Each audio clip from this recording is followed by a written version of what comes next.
बिस्मिल्लाहिर्रहमानिर्रहीम। अस्सलाम वालेकुम dear student, welcome to online classes. बेटा आज का जो हमारा टॉपिक है वो है ओएसआई मॉडल। ओएसआई मॉडल का इंट्रोडक्शन ऑलरेडी हम डिस्कस कर चुके हैं। उसकी 7 लेयर्स को हमने डिस्कस करना है, लेकिन थोड़ी सी रिवीजन कर लेते हैं। ओएसआई स्टैंड फॉर होता है बेटा ओपन सिस्टम इंटरकनेक्शन, और इसको बेटा डेवलप किया था आईएसओ ने। ISO stand for international standard organisation, और इसको डेवलप किया गया था 1983 के अंदर। यानी ईयर कौन सा था? 1983। और जिसने डेवलप किया था वो ऑर्गेनाइजेशन कौन सी थी? ISO. ISO stand for international standard organisation, और OSI stand for open system interconnection. बेटा अगर इसको डिफाइन करना हो या इसके बारे में बताना हो तो हम कहते हैं कि इज अ कंसेप्चुअल और logical framework used to describe the function of a networking system. ये कंसेप्चुअल मॉडल है, ये कंसेप्चुअल फ्रेमवर्क है, ये एक लॉजिकल फ्रेमवर्क है। याद रखिएगा, ये फिजिकली इम्प्लीमेंटेड नहीं है, इसलिए इसको लॉजिकल या कंसेप्चुअल फ्रेमवर्क कहा जाता है, जिसके अंदर हम functions of a networking system को समझते हैं। यानी इसके अंदर डिटेल के साथ एक्सप्लेन किया जाता है तमाम के तमाम फंक्शंस को जो नेटवर्किंग सिस्टम्स के अंदर परफॉर्म हो रहे होते हैं। तो ये आपका कोई फिजिकली इम्प्लीमेंटेड नहीं है, इसलिए इसको कंसेप्चुअल या लॉजिकल फ्रेमवर्क कहते हैं, जिसके अंदर हम तमाम के तमाम नेटवर्किंग सिस्टम के फंक्शंस को डिस्क्राइब करते हैं। नेक्स्ट बेटा हम डिस्कस करते हैं इसके पर्पस को। इसके पर्पस में है allow different network to work together, यानी डिफरेंट नेटवर्क या डिफरेंट नेटवर्क डिवाइसेस जिनके हार्डवेयर भी डिफरेंट हैं, जिनके सॉफ्टवेयर भी डिफरेंट है, लेकिन फिर भी वो आपस में कम्युनिकेट कर सकती हैं और आपस में एक दूसरे के साथ चीज़ें शेयर कर सकती हैं। तो ये इसका पर्पस है। नेक्स्ट बेटा हम डिस्कस करते हैं कि टोटल नंबर ऑफ लेयर्स कितनी हैं। तो याद रखेंगे ओएसआई मॉडल 7 लेयर्स पे मुश्तमिल है। वो 7 लेयर्स ऑलरेडी डिस्कस कर चुके हैं। कौन कौन सी हैं एक बार फिर उसको देख लेते हैं। बेटा 7 लेयर्स को याद रखने के लिए आप इस फ्रेज को, इस सेंटेंस को याद रखेंगे। All people seem to need data processing. All a stand for application, P stand for presentation, S stand for sessional, T stand for transport, और N stand for network, और उसके बाद D stand for data link, और P stand for physical layer।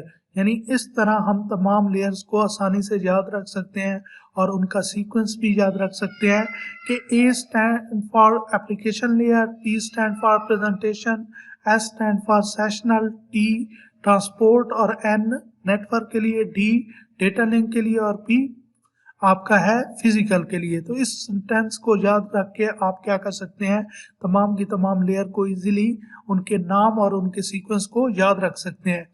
ये sequence है जब sender to receiver आप यानी सेंडर साइड से इसको देखेंगे। सेंडर साइड से इसका सीक्वेंस ये रहेगा। अगर रिसीवर साइड पे इसका सीक्वेंस देखा जाए तो हम लास्ट वन 7 लेयर यानी फिजिकल लेयर को फर्स्ट पे देखते हैं, फिर डेटा लिंक, फिर नेटवर्क, और इस तरह हम अपवर्ड मूव करते हैं। इन लेयर्स को हमने लास्ट टाइम भी डिटेल के साथ डिस्कस किया था कि हमारी सेंडर साइड पे एप्लीकेशन टू फिजिकल इस तरह डेटा मूव हो रहा होता है लेयर्स पे, और रिसीवर साइड पे हमारा फिजिकल लेयर पहली लेयर आती है जहाँ पे डेटा रिसीव होता है और फिर इस तरह ऊपर मूव होता है। अगर यूनिट की बात की जाए तो अब हमारी जो ऊपर वाली लेयर्स हैं 3 लेयर, वहाँ पे यूनिट डेटा का डेटा ही रहता है। ट्रांसपोर्ट लेयर पे डेटा का यूनिट सेगमेंट होता है, यानी सेगमेंट में कन्वर्ट हो जाता है। नेटवर्क लेयर पे ये पैकेट्स के अंदर कन्वर्ट होता है। डेटा लिंक लेयर के अंदर उन्हीं पैकेट्स को छोटे फ्रेम्स के अंदर कन्वर्ट किया जाता है, और फिजिकल लेयर के अंदर आपके डेटा को बिट्स के अंदर कन्वर्ट करके ट्रांसफर किया जाता है किसी न किसी ट्रांसमिशन मीडियम पे। तो बेटा सबसे पहले हम जिस लेयर को डिस्कस करेंगे वो है एप्लीकेशन लेयर। एप्लीकेशन लेयर के अंदर कुछ ऐसे होता है कि आपका जो यूज़र है वो डायरेक्टली कम्युनिकेट कर रहा होता है एप्लीकेशन के साथ।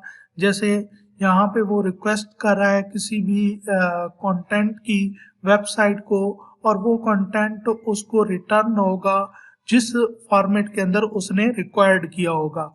तो उस एप्लीकेशन को यूज़ करते हुए किसी न किसी एप्लीकेशन को यूज़ करते हुए वो अपनी रिक्वेस्ट सेंड करेगा। जैसे हम कोई भी ब्राउज़र ले लें, या हम कोई ईमेल एप्लीकेशन ले लें, या हम कोई मैसेंजर एप्लीकेशन ले लें, उनके थ्रू हम क्या करते हैं, इंटरफेस के थ्रू यूज़र इंटरेक्ट करता है और मैसेज या ईमेल वगैरह सेंड करता है। इसी तरह वो रिसीव भी कर सकता है। तो बेटा एप्लीकेशन लेयर को मज़ीद डिटेल के साथ देखते हैं। एप्लीकेशन लेयर को अगर बेटा हमने डिफाइन करना हो तो हम कहते हैं इनेबल द यूज़र। उस यूज़र में आप याद रखेंगे ह्यूमन भी हो सकता है, सॉफ्टवेयर भी हो सकता है, यानी लाजमी नहीं है ह्यूमन डायरेक्टली उस एप्लीकेशन के साथ इंटरेक्शन कर रहा हो, उसको यूज़ कर रहा हो। कोई सॉफ्टवेयर भी हो सकता है जो उसके साथ इंटरेक्शन कर रहा हो। तो ह्यूमन या सॉफ्टवेयर हो सकता है उस एप्लीकेशन को यूज़ कर रहा हो, उसके साथ इंटरेक्शन कर रहा हो, और उसी इंटरेक्शन के साथ जो है वो नेटवर्क को यूज़ करते हुए मैसेज सेंड या रिसीव कर सकता है, या अपनी फाइल्स को ट्रांसफ़र कर सकता है, या फाइल्स को सेंड कर सकता है या रिसीव कर सकता है। यानी ये सारी की सारी जितनी भी आपकी एक्टिविटीज़ होंगी ये नेटवर्क बेस्ड होंगी। यानी एक तो आपका नेटवर्क होना चाहिए, और फिर उस नेटवर्क एप्लीकेशन को यूज़ करते हुए, उससे इंटरेक्शन करते हुए आप क्या कर सकते हैं, मैसेज को सेंड या रिसीव कर सकते हैं, या फाइल को आप क्या कर सकते हैं, ट्रांसफ़र कर सकते हैं। इसकी अगर एग्जांपल में बात की जाए तो वेब ब्राउज़र, जैसे मैंने कहा कि हम वेब ब्राउज़र के थ्रू किसी भी नेटवर्क सिस्टम पे क्या कर सकते हैं, हम रिक्वेस्ट सेंड कर सकते हैं और फिर हमें रिक्वायर्ड डेटा उसी फॉर्मेट के अंदर रिसीव होता है। इसी तरह हमारी जितनी और इस तरह की ऐप्स हैं, जैसे आउटलुक है, स्काइप है, जैसे ये आउटलुक वगैरह, या आउटलुक जो है ये ईमेल पर्पस के लिए यूज़ होती है, ईमेल को सेंड या रिसीव किया जा सकता है। स्काइप आपकी चैट एप्लीकेशन है जिसके थ्रू आप फाइल सेंड और रिसीव कर सकते हैं, और मैसेज भी सेंड और रिसीव कर सकते हैं, या वॉइस कॉल या वीडियो कॉल भी आप कर सकते हैं। तो ये आपके इसी एप्लीकेशंस लेयर के प्रोटोकॉल को ही यूज़ करती हैं ये सारी की सारी एप्लीकेशन। इसी तरह अगर हम टाइप्स ऑफ एप्लीकेशन की बात करें तो हमारे पास फाइल ट्रांसफ़र के लिए बहुत सी एप्लीकेशंस हैं जो फाइल को ट्रांसफ़र करती हैं। मेल सर्विसेज हैं जिसके थ्रू हम ईमेल को सेंड या रिसीव करते हैं। डायरेक्टरी सर्विसेज हैं जिसके थ्रू हम क्या कर सकते हैं, रिमोट कंप्यूटर, यानी वो कंप्यूटर जो हमसे कहीं दूर किसी जगह पे पड़ा है सिस्टम, और उस पे हम अपनी फाइल को रखना चाहते हैं या वहाँ से फाइल को उठाना चाहते हैं, तो हम क्या कर सकते हैं, ये सर्विसेज यूज़ कर सकते हैं। नेक्स्ट वन है बेटा प्रेजेंटेशन लेयर। प्रेजेंटेशन लेयर के अंदर याद रखेंगे 3 काम जो इसके अंदर होते हैं वो है इंक्रिप्शन, कंप्रेशन और ट्रांसलेशन। यानी इंक्रिप्शन होती है इसके अंदर, और रिसीवर साइड पे इसके अपोजिट डिक्रिप्शन होती है। इसी तरह कंप्रेशन होती है और रिसीवर साइड पे डीकम्प्रेस होगा। इसी तरह यहाँ पे जो है हमारी ट्रांसलेशन होगी, और सेम जो ट्रांसलेशन है उसके अपोजिट ट्रांसलेशन होगी आपके रिसीवर साइड पे। यानी यहाँ पे आप कह सकते हैं कि यहाँ पे आपके इनकोडिंग होगी और फिर रिसीवर साइड पे जाके डीकोडिंग होगी, यानी फिर ओरिजिनल सिग्नल के अंदर या ओरिजिनल डेटा के अंदर उसको क्या किया जाएगा, कन्वर्ट किया जाएगा। अब अगर हम इस चीज़ को समझ चुके हैं कि जो हमारी प्रेजेंटेशन लेयर है उस पे 3 मेजर काम होते हैं, एक इंक्रिप्शन होती है, एक कंप्रेशन होती है, और एक हमारी क्या होगी, ट्रांसलेशन होगी। तो एप्लीकेशन लेयर पे जो डेटा रीफॉर्मेटिंग है इसको ये ट्रांसलेशन कहा जाता है। यानी आपका जो डेटा है वो अकॉर्डिंग टू सेंडर और रिसीवर क्या होता है, ट्रांसलेट होता है। यानी सेम फॉर्मेट, जिस फॉर्मेट के अंदर आपका सेंडर जो है वो सेंड कर सकता है उसके अंदर ट्रांसलेट होगा सेंडर साइड पे, और रिसीवर साइड पे जो है वो फिर ट्रांसलेट होगा जिस फॉर्मेट के अंदर आपका जो रिसीवर है उसको रीड कर सकता है। तो ये अकॉर्डिंग टू सेंडर और रिसीवर हमारे डेटा को फॉर्मेट करता है, यानी ट्रांसलेट करता है। इंक्रिप्शन के अंदर अगर आप बेटा देखें तो इंक्रिप्शन और डिक्रिप्शन में क्या होता है, आपका जो ओरिजिनल मैसेज है उसको किसी और फॉर्म के अंदर क्या किया जाता है, कन्वर्ट कर दिया जाता है। ओरिजिनल जो मैसेज होता है उसको और फॉर्म के अंदर कन्वर्ट कर दिया जाता है। इस इंक्रिप्शन या डिक्रिप्शन का जो असल पर्पस होता है, ये सिक्योरिटी पर्पस के लिए यूज होता है कि कोई और उस मैसेज को ना पढ़ सके। जैसे आप व्हाट्सएप में भी ये पढ़ते हैं, जब आप किसी से न्यू चैट करना स्टार्ट करते हैं या फर्स्ट टाइम मैसेज सेंड करते हैं तो ऊपर आपको एक मैसेज लिखा हुआ आता है, नजर आता है, जिसमें लिखा होता है कि ये एंड टू एंड इंक्रिप्शन होती है, इसकी जितनी भी चैट है और कोई भी इसको दरमियान में रीड नहीं कर सकता। इवन कि व्हाट्सएप खुद भी कोई मैसेज आपका सीन या रीड या सुन नहीं सकता। तो इसकी जितनी भी आपकी है सारी कम्युनिकेशन वो एंड टू एंड इंक्रिप्शन तक होती है, यानी आपकी जिस डिवाइस से भेजा जाता है उससे इंक्रिप्टेड होता है और ये डिक्रिप्ट जाके होता है आपकी जो रिसीवर साइड वाली डिवाइस होती है उस पे। तो इसको सिक्योरिटी पर्पस के लिए यूज किया जाता है ताकि कोई भी दरमियान में आपके मैसेज को सुन ना सके या पढ़ ना सके। आपको याद हो, हम अक्सर मूवीज या ड्रामों में देखते थे, अक्सर ऐसे ड्रामे या मूवीज जिसमें लोग कोड वर्ड के अंदर बात करते थे। तो उस कोड वर्ड का मतलब भी यही होता था कि ओरिजिनल मैसेज और होता था लेकिन वो बोल कुछ और रहा होता था। यानी फॉर एग्जाम्पल वो पूछ रहा है कि खाना अच्छा है, उसके अंदर अगर वो देखें कि ये फौज की कम्युनिकेशन है तो हम कह सकते हैं कि खाना अच्छा है, और वो आगे से आंसर करता है कि हाँ अच्छा है। तो इसका मतलब है वो शायद हो सकता है कि उससे पूछ रहा हो कि बॉर्डर पे हालात कैसे हैं, तो वो कहता है कि हाँ बॉर्डर पे हालात अच्छे हैं या हमारे कंट्रोल में है। तो मतलब उसने और चीज को मतलब यूज किया, कोई और फॉर्म मैसेज की यूज की, लेकिन उसके जो मीनिंग्स थे वो कुछ और थे। तो वो जो सुनने वाला है और जो भेजने वाला है वो दोनों असल मीनिंग्स को जानते होते हैं या वो तरीकाकार को जानते हैं कि कैसे इसको इनक्रिप्ट करना है और कैसे डिक्रिप्ट करना है। तो बिल्कुल इसी तरह इंक्रिप्शन और डिक्रिप्शन होती है सेंडर टू रिसीवर, यानी सेंडर जो है वो इनक्रिप्ट करता है हमारे मैसेज को, उसको इनक्रिप्शन कहा जाता है, और फिर जो रिसीवर साइड है वहाँ पे डिक्रिप्ट होता है, यानी ओरिजिनल फॉर्म के अंदर उस मैसेज को लाया जाता है। और नेक्स्ट बेटा कंप्रेशन है। कंप्रेशन या डेटा कंप्रेशन याद रखिएगा, जैसे बेटा आपके घर में कोई स्प्रिंग हो और स्प्रिंग बहुत बड़े साइज में हो तो आप उसको जब कंप्रेस करते हैं यानी प्रेस करते हैं तो वो छोटे साइज में आ जाता है। या किसी भी चीज को जब कंप्रेस किया जाता है तो वो क्या हो जाती है, अपनी ओरिजिनल हालत से, जो ओरिजिनल साइज होता है उससे कम साइज की वो बन जाती है। बिल्कुल ऐसे ही है कि आपका जो मैसेज है या आपका डेटा है जो आप सेंड कर रहे हैं वो ज्यादा साइज का है, वो ज्यादा साइज का है, तो उसको कम साइज में लेके आने के लिए आप उसको क्या करते हैं, कंप्रेस करते हैं। तो मुख्तलिफ कंप्रेशन टेक्निक को इम्प्लीमेंट करके उसको क्या किया जाता है, कंप्रेस किया जाता है।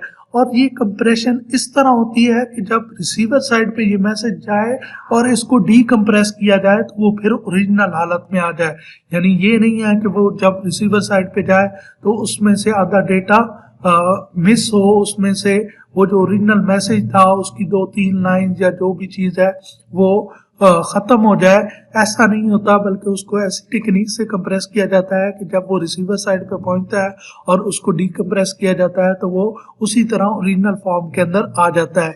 अगर बेटा इसकी एग्जांपल की बात की जाए तो एग्जांपल में कुछ ऐसा हो सकता है कि आपके पास कोई पेज है जिसको आपने दूसरे पेज पे लिखना है और लिख के देना है। तो आप फॉर एग्जांपल देखते हैं कि उस पेज के अंदर जो है वो एक लाइन या हो सकता है कि एक बहुत बड़ा वर्ड है, जैसे फॉर एग्जांपल ब्यूटीफुल वर्ड है, और ये ब्यूटीफुल एक जो पेज के अंदर है वो 20 टाइम आ रहा है। तो आप क्या करते हैं कि फॉर एग्जांपल आप कहते हैं कि जहाँ भी ब्यूटीफुल वर्ड, एक बार मैं ब्यूटीफुल वर्ड लिख दूंगा और उसके आगे लिख दूंगा कि डॉलर साइन से इसको रिप्रेजेंट कर रहा हूँ, और जहाँ भी ब्यूटीफुल वर्ड आएगा वहां पे मैं ब्यूटीफुल पूरा नहीं लिखूंगा बल्कि क्या लिखूंगा, डॉलर साइन को लिखूंगा। इसी तरह और भी इस तरह के वर्ड्स हो सकते हैं कि आ रहे हों और आप हर वर्ड्स की जगह यानी बड़े बड़े वर्ड्स की जगह आप एक एक कैरेक्टर को, स्पेशल कैरेक्टर यूज कर लेते हैं। ठीक है, अब देखें जहां पे आपने 10 वर्ड लिखने थे, 10 कैरेक्टर लिखने थे एक वर्ड को रिप्रेजेंट करने के लिए, अब वहां पे आप एक सिंगल कैरेक्टर को यूज कर रहे हैं। तो देखें आपका जो पेज है और टाइम है वो क्या होगा, सेव हो जाएगा। इसी तरह आप देखें कि जब यहाँ पे भी इसी तरह कंप्रेशन टेक्निक इम्प्लीमेंट की जाती है तो उससे क्या होता है कि एक्चुअल मैसेज का जो साइज होता है या डेटा का जो साइज होता है वो कम हो जाता है, और हम फिर उस कम साइज को क्या करते हैं, सेंडर टू रिसीवर सेंड करते हैं, तो हमारा टाइम क्या हो जाता है, कम लगता है और तेजी से डेटा जो है वो रिसीवर साइड पे पहुंच जाता है और फिर वहां पे जाके उसको क्या किया जा सकता है, डीकम्प्रेस किया जा सकता है। नेक्स्ट बेटा हम जो डिस्कस करेंगे वो है सेशन लेयर। सेशन लेयर के अंदर बेटा जो है वो आपके कनेक्शंस को मैनेज किया जाता है, यानी क्रिएट किया जाता है न्यू कनेक्शंस को, जो कनेक्शंस आपके क्रिएट होते हैं उनको मैनेज किया जाता है, और इसी तरह जब आपकी कम्युनिकेशन प्रॉपर हो जाती है तो उस कनेक्शंस को क्या किया जाता है, एंड किया जाता है, यानी टर्मिनेट किया जाता है, ख़त्म किया जाता है। तो इसको डिटेल के साथ देख लेते हैं। उसी तरह establish, manage and terminate the user connection. The session layer also synchronize data transfer with checkpoints. अब ये जो चेक पॉइंट्स की बात हो रही है या सिंक्रोनाइजेशन की बात हो रही है, इसको भी आगे एग्जांपल से एक्सप्लेन करता हूँ, लेकिन सबसे पहले हम सेशन लेयर को थोड़ा सा और कि ये सेशन लेयर किस तरह काम करता है। जैसे बेटा अगर मैं एग्जांपल दूँ आपको, व्हाट्सएप, आपको फेसबुक की या ऐसी एप्लीकेशन जहाँ पे आप लॉगिन होते हैं, तो जब आप ईमेल या आपको एग्जांपल दे दूँ ईमेल की, यानी जीमेल वगैरह पे आप लॉगिन होते हैं, तो हम किसी एक की एग्जांपल माइंड में रख के आप इस चीज़ को समझ सकते हैं कि एक बंदा फेसबुक पे लॉगिन होता है, तो जैसे ही लॉगिन होता है तो इसका मतलब है उसका सेशन क्रिएट हो गया, उसका कनेक्शन क्रिएट हो गया।